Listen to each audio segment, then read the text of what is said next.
Assalamualaikum warahmatullahi wabarakatuh. Perkenalkan, saya Syahwal Fauzan, mahasiswa Departemen Ilmu Ekonomi, Fakultas Ekonomi dan Manajemen IPB University dengan NIM H14012311079. Pada kesempatan ini, saya akan memaparkan proposal metodologi penelitian saya yang berjudul Pengaruh Investasi dan Belanja Pemerintah Daerah terhadap Ketimpangan Pembangunan Antar Provinsi di Pulau Jawa dan Sumatera. Penelitian ini saya laksanakan di bawah bimbingan Profesor Dr. Insinyur Manutun Parulian Hutagaol MS selaku dosen pembimbing 1 dan Sri Retno Wahyu Nugraini SIMSI selaku dosen pembimbing 2. Paparan saya kali ini akan mencakup 4 bagian utama, yaitu latar belakang penelitian, rumusan dan ruang lingkup penelitian, tinjauan pustaka, serta metode dan model penelitian. Perbedaan kondisi geografis, akses infrastruktur, serta konsentrasi aktivitas ekonomi menyebabkan sebagian wilayah berkembang jauh lebih cepat dibandingkan wilayah lainnya. Ketimpangan ini tercermin dari perbedaan tingkat PDRB per kapita antar provinsi yang menunjukkan bahwa hasil pembangunan belum terdistribusi secara merata di seluruh Indonesia. Jika kita lihat grafik di slide ini, data BPS menunjukkan bahwa pada tahun 2024, Pulau Jawa berkontribusi sebesar 57,3% terhadap PDB nasional. Sementara Sumatera menyumbang 22,3%. Keduanya memang mendominasi perekonomian nasional. Namun justru disinilah masalahnya. Meskipun kedua pulau ini mendominasi, ketimpangan distribusi PDRB antar provinsi di dalam masing-masing pulau itu sendiri masih sangat perlu menjadi perhatian serius. Selain ketimpangan PDRB, ada dua variabel kunci yang melatar belakangi penelitian ini. Yang pertama, mengenai investasi. Data BKPM menunjukkan bahwa realisasi investasi baik PMA maupun PMDN di Pulau Jawa masih jauh mendominasi dibandingkan Sumatera sepanjang periode 2019 hingga 2024. Menurut Juli Hanza dan Khairuddin tahun 2023, investasi merupakan salah satu instrumen kebijakan utama dalam mendorong pembangunan regional. Namun, konsentrasi investasi yang tidak merata justru berpotensi memperlebar ketimpangan pembangunan antar wilayah. Yang kedua, mengenai belanja pemerintah daerah. Pola realisasi belanja pemerintah daerah provinsi selama tahun 2019 hingga 2024 juga memperlihatkan kesenjangan yang signifikan. Menurut Nasution tahun 2020 menegaskan bahwa jika alokasi belanja tidak tepat dan masih terpusat di wilayah utama, hal tersebut justru dapat meningkatkan ketimpangan antar wilayah, bukan menguranginya. Dari kondisi inilah, penelitian ini dilakukan untuk mengkaji lebih dalam hubungan antara investasi, belanja pemerintah daerah, dan ketimpangan pembangunan di dua pulau terbesar secara ekonomi di Indonesia. Masuk ke bagian rumusan masalah. Berdasarkan latar belakang yang telah saya paparkan, penelitian ini merumuskan 3 pertanyaan utama. Yang pertama, bagaimana perkembangan tingkat ketimpangan pembangunan antar provinsi di Pulau Jawa dan Sumatera pada periode 2019 hingga 2024. Yang kedua, bagaimana pengaruh investasi terhadap ketimpangan pembangunan antar provinsi di Pulau Jawa dan Sumatera pada periode 2019 hingga 2024. Dan yang ketiga, bagaimana pengaruh belanja pemerintah terhadap ketimpangan pembangunan antar provinsi di Pulau Jawa dan Sumatera pada periode 2019 hingga 2024. Tujuan dan manfaat penelitian. Ketiga rumusan masalah tersebut kemudian diterjemahkan menjadi tujuan penelitian yang saling bersesuaian seperti pada slide berikut. Secara teoritis, penelitian ini diharapkan dapat melengkapi literatur tentang ketimpangan pembangunan regional. Secara praktis, hasil penelitian ini diharapkan menjadi masukan bagi pemerintah, baik pusat maupun daerah, dalam merumuskan kebijakan investasi dan alokasi belanja yang lebih merata dan efektif. Pada bagian tinjauan pustaka merupakan kumpulan dari teori-teori yang saya gunakan di penelitian ini. Pada konsep utamanya, ada teori ketimpangan pembangunan regional. Berdasarkan teori pertumbuhan neoklasik yang dikembangkan oleh Douglas J. North, ketimpangan antar wilayah mengikuti kurva U terbalik. Pada fase awal pembangunan, ketimpangan cenderung meningkat hingga titik puncak, kemudian berangsur-angsur menurun seiring tercapainya kematangan ekonomi nasional. Yang kedua, ada teori pertumbuhan ekonomi, khususnya model Harrod-Domar. Model ini menjelaskan bahwa pertumbuhan ekonomi sangat ditentukan oleh tingkat investasi dan efisiensi penggunaan modal.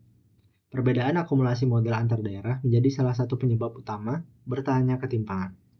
Sementara itu, belanja pemerintah secara teoritis diharapkan mampu menciptakan multiplier effect yang mendorong pemerataan. Namun, efektivitasnya sangat bergantung pada ketepatan sasaran alokasi. Ketiga, belanja pemerintah daerah sebagai instrumen redistribusi fiskal. Selanjutnya ada teori pengukuran indeks Williamson dan konvergensi.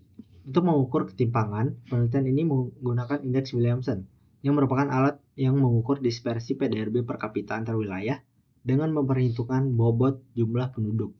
Nilai indeksnya berkisar 0 hingga 1, di mana nilai di bawah 0,35 menunjukkan ketimpangan yang rendah, 0,35 hingga 0,5 menunjukkan ketimpangan yang sedang, dan di atas 0,5 menunjukkan ketimpangan yang tinggi. Penelitian ini juga mengadopsi teori konvergensi neoklasik dalam dua pendekatan. Yang pertama ada konvergensi sigma yang mengukur apakah dispersi PDRB per kapita mengecil dari waktu ke waktu, dan konvergensi beta yang menguji apakah daerah berpendapatan rendah tumbuh lebih cepat atau yang dikenal sebagai catch-up effect. Berikut merupakan kerangka pemikiran dari penelitian ini. Penelitian ini mengajukan 4 hipotesis. Yang pertama, investasi PMDN dan PMA berpengaruh positif terhadap ketimpangan pembangunan antar provinsi. Yang kedua, belanja pemerintah daerah berpengaruh negatif terhadap ketimpangan pembangunan antar provinsi. Yang ketiga, terdapat konvergensi sigma antar provinsi di Pulau Jawa dan Sumatera periode tahun 2019 hingga 2024. Yang keempat, terdapat konvergensi beta atau kondisional antar provinsi di Pulau Jawa dan Sumatera periode 2019 hingga 2024. Data yang digunakan merupakan data sekunder berbentuk data panel yang mencakup 16 provinsi di Pulau Jawa dan Sumatera. Periode penelitian ini menggunakan periode tahun 2019 hingga 2024 dengan total 96 unit observasi. Data bersumber dari BPS, BKPM, Kementerian Investasi, dan DJPK Kementerian Keuangan. Variabel dalam penelitian ini terdiri dari satu variabel dependen dan 4 variabel independen. Variabel dependen adalah indeks Williamson yang mengukur ketimpangan pembangunan, sedangkan variabel independen meliputi LAN PMDN, LAN PMA, LAN belanja, dan IPM sebagai variabel kontrol. Transformasi logaritma natural diterapkan pada variabel investasi dan belanja untuk menstabilkan varians dan memungkinkan interpretasi koefisien sebagai elastisitas. Masuk ke metode analisis data. Metode analisis dapat dilakukan melalui 4 tahapan yang saling melengkapi. Yang pertama, perhitungan indeks Williamson secara tahunan dihitung terpisah untuk Jawa, Sumatera, dan hubungan keduanya, lalu divisualisasikan dalam grafik garis. Tahap kedua, regresi data panel untuk menguji H1 dan H2. Tahapan ini mencakup pemilihan model terbaik melalui uji Chow, uji Hausman, dan uji LM Berspagan. Kemudian dilanjutkan dengan pengujian asumsi klasik atau normalitas, multikolinearitas, heteroskedastisitas, dan autokorelasi menggunakan perangkat lunak Evius 10 dan atau Stata. Metode analisis konvergensi sigma dan beta. Tahap ketiga, analisis konvergensi sigma untuk menguji hipotesis 3, mengukur tren standar defisi logaritma PDRB per kapita dan mengonfirmasinya melalui regresi tren sederhana. Tahap keempat, analisis konvergensi beta kondisional untuk menguji hipotesis 4, mengestimasi model catch-up effect dengan memasukkan investasi dalam belanja pemerintah sebagai variabel kondisional serta menghitung kecepatan konvergensi dan waktu paruh.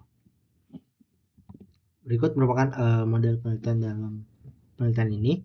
Yang pertama ada model regresi data panel yang bisa dilihat pada slide berikut, di mana IW adalah indeks Williamson, PI adalah efek individu, dan alpha adalah efek waktu. Model konvergensi sigma bisa dilihat pada slide berikut, di mana sigma T adalah standar deviasi log PDRB per kapita pada periode T. Selanjutnya ada model konvergensi beta kondisional yang bisa kita lihat pada slide berikut. Koefisien beta yang negatif dan signifikan akan mengkonfirmasi adanya proses konvergensi antar provinsi. Demikian pemaparan proposal metodologi penelitian saya. Sebagai ringkasan, penelitian ini berupaya untuk menganalisis pengaruh investasi dan belanja pemerintah daerah terhadap ketimpangan pembangunan antar provinsi di Pulau Jawa dan Sumatera pada periode 2019 hingga 2024 menggunakan pendekatan indeks Williamson, regresi data panel, serta analisis konvergensi sigma dan beta. Berikut merupakan daftar pustaka dari penelitian ini. Sekian dari pemaparan saya akhiri. Wassalamualaikum warahmatullahi wabarakatuh.